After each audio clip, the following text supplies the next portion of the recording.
आज Doubtnut app download करें। Doubtnut पर अपने सभी गणित, रसायन विज्ञान, भौतिक विज्ञान और जीव विज्ञान के डाउट्स का करो सफाया। बस प्रश्न की फोटो खींचो, एक ही प्रश्न को क्रॉप करो और तुरंत वीडियो सोल्यूशन पाओ। अभी डाउनलोड करें।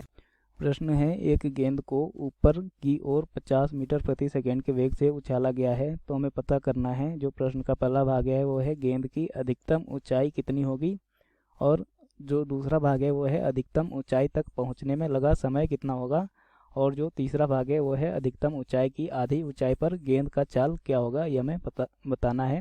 और जो गुरुत्वीय त्वरण जी का मान लेना है वो लेना है 10 मीटर प्रति सेकंड स्क्वायर।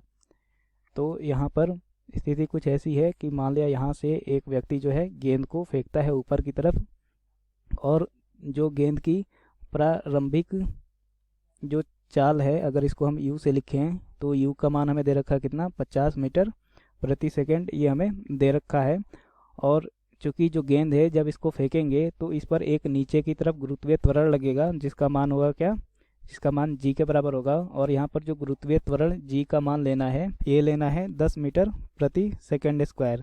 तो अब हम क्वेश्चन के प्रश्न के पहले भाग को हल करते हैं। तो पहले भाग में हमसे पूछा है कि गेंद की अधिकतम ऊंचाई क्या होगी। तो सबसे पहले देखते हैं, जब यहाँ से गेंद फेंकेंगे तो गेंद का जो पथ होगा वो कैसा होगा।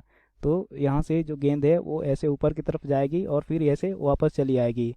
तो ये जो ऊंचाई है ये गेंद द्वारा प्राप्त की गई महत्तम ऊंचाई है, ये अधिकतम ऊंचाई है, इसको हम h लिख लेते हैं। तो यहाँ से हमें प्रश्न के पहले भाग में गेंद की अधिकतम ऊंचाई h का मान पता करना है। तो हमने माना कि गेंद की जो अधिकतम ऊंचाई है वो है h मीटर। तो हमें सबसे पहले h का मान पता करना है।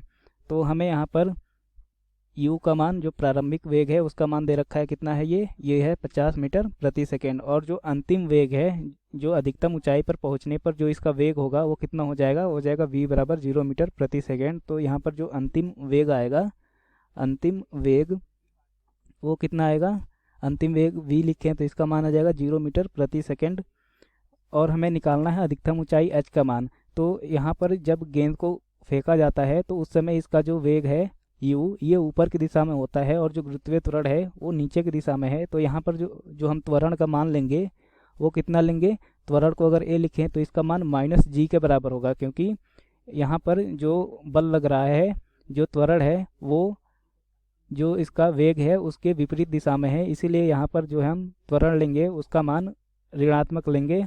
तो यहाँ पर a का मान -g के बराबर हो जाएगा।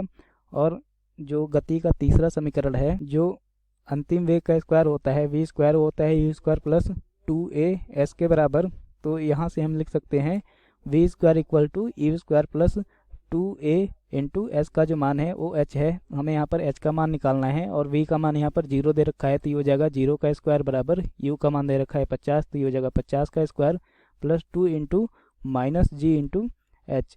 तो यहाँ से हम लिख सकते हैं, ये हो जाएगा कितना, ये हो जाएगा 2gh बराबर, ये हो जाएगा 2500। और यहाँ से जो h का मान आएगा ये हो जाएगा 2500 बटे 2 इंटू जी का मान 10 लेना है, तो ये हो जाएगा 10। तो ये 0 से 0 कट जाएगा और ये 125 टाइम्स में कैंसिल होगा। तो यहाँ से जो अधिकतम ऊंचाई h का मान आ गया वो कितना आ गया, वो आ गया 125 मीटर। तो यहाँ से हमें अधिकतम ऊंचाई का मान पता चल गया। तो ये प्रश्न के पहले भाग का आंसर हमें मिल गया। अब जो दूसरा भाग है वो क्या है, वो है अधिकतम ऊंचाई तक पहुंचने में लगा समय कितना होगा, ये हमें पता करनी है। तो इसका बी भाग देखते हैं। तो अधिकतम ऊंचाई तक पहुंचने में जो लगा समय है, अगर हम उसको t लिखें तो हमें यहाँ पर t का मान पता करना है। तो यहाँ पर हमें h का मान पता है कितना है, 125 मीटर, और u का मान पता है वो कितना है, ये है 50 मीटर प्रति सेकेंड। तो गति का जो दूसरा समीकरण है वो क्या है, वो है चली गई दूरी s बराबर ut plus half at square. और यहाँ पर जो त्वरण a है ये -g के बराबर है, और ये क्यों है, ये मैंने पहले बता दिया, यहाँ पर a बराबर -g क्यों है। तो यहाँ से जो h है वो कितना हो जाएगा, जब चली गई दूरी होगी वो कितनी हो जाएगी, 125 बराबर u का मान है कितना 50 इंटू टी प्लस 1/2 इंटू ये हो जाएगा -g, और g का मान 10 है तो ये जगह -10 इंटू टी स्क्वायर। तो ये कितना आ गया, 125 बराबर 50t, और ये हो जाएगा माइनस, ये 5 टाइम्स में कैंसिल हो जाएगा, तो ये हो जाएगा माइनस का 5t स्क्वायर। तो यहाँ से हमें जो समीकरण मिलेगा इसको इधर लाते हैं तो ये हो जाएगा कितना, 5t square minus 50t plus 125 बराबर 0। तो 5 से भाग देते हैं पूरे समीकरण में, तो ये आ जाएगा T square minus 10t plus ये आ जाएगा कितना 25 बराबर 0। अब इसको श्रीधराचार्य विधि से हल करते हैं तो t का मान आएगा माइनस का minus 10 plus minus under root 10 का square minus 4 into 1 into 25/2 into 1। तो यहाँ से जो t का मान आएगा वो कितना आ जाएगा, ये हो जाएगा माइनस माइनस प्लस का 10 plus minus under root 100 minus 100/2। तो यहाँ से हमारे पास जो t का मान आ गया वो कितना आ गया 10 प्लस माइनस रूट 0/2। मतलब यहाँ से t का मान आ गया 10/2। इसका मतलब हमारे पास जो t का मान आया वो कितना आ गया, ये आ गया 5 सेकेंड। तो 125 मीटर की ऊंचाई को तय करने में जो लगा समय है वो कितना आ गया, 5 सेकेंड आ गया। तो ये हो जाएगा हमारे दूसरे भाग का आंसर। अब जो तीसरा भाग है उसको देखते हैं। तो तीसरे भाग में हमसे पूछा है कि अधिकतम ऊंचाई की आधी ऊंचाई पर गेंद की चाल क्या होगी।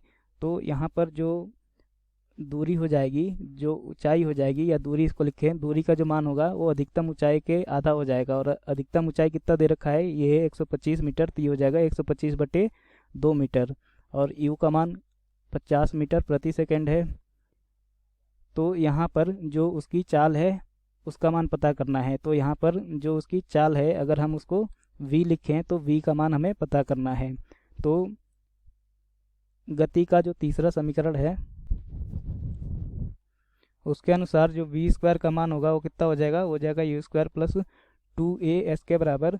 तो यहाँ पर जो v है उसका मान पता करना है, तो ये हो जाएगा v स्क्वायर बराबर यू स्क्वायर, और यू का मान है कितना 50, तो ये हो जाएगा 50 का स्क्वायर प्लस 2 इंटू माइनस जी, और जी का मान है 10 इंटू एस का जो मान है वो h/2 है, और h/2 का मान कितना होगा 125/2। तो यहाँ से v स्क्वायर का जो मान आएगा ये हो जाएगा 2500, और ये आ जाएगा माइनस का, ये 2 से 2 कट जाएगा, और ये कितना आ जाएगा, ये आ जाएगा 1250। तो यहाँ से जो v स्क्वायर का मान आ गया ये कितना आ गया, ये हो गया 2500 माइनस 1250, मानो मतलब ये हो गया कितना 1250। तो यहाँ से v का जो मान आएगा हो जाएगा कितना अंडर रूट 1250। तो यहाँ से जो v का मान आया ये आ गया 35 मीटर प्रति सेकेंड। इसका मतलब यह है कि अगर वो h ऊंचाई तक जाती है तो h/2 ऊंचाई पर जब होगी तो उसका जो मान होगा वो कितना हो जाएगा, वो हो जाएगा 35 मीटर प्रति सेकेंड। तो यहाँ पर जो हमारा तीसरा भाग है उसका आंसर आ गया कितना 35 मीटर प्रति सेकेंड। कक्षा 6वीं से 12वीं से लेकर नीट, IIT, JEE वो एडवांस के लेवल तक 1 करोड़ से ज्यादा छात्रों का भरोसा। आज ही डाउनलोड करें डाउटनेट ऐप या व्हाट्सएप करें अपने सारे डाउट्स 8400 400 400 पर।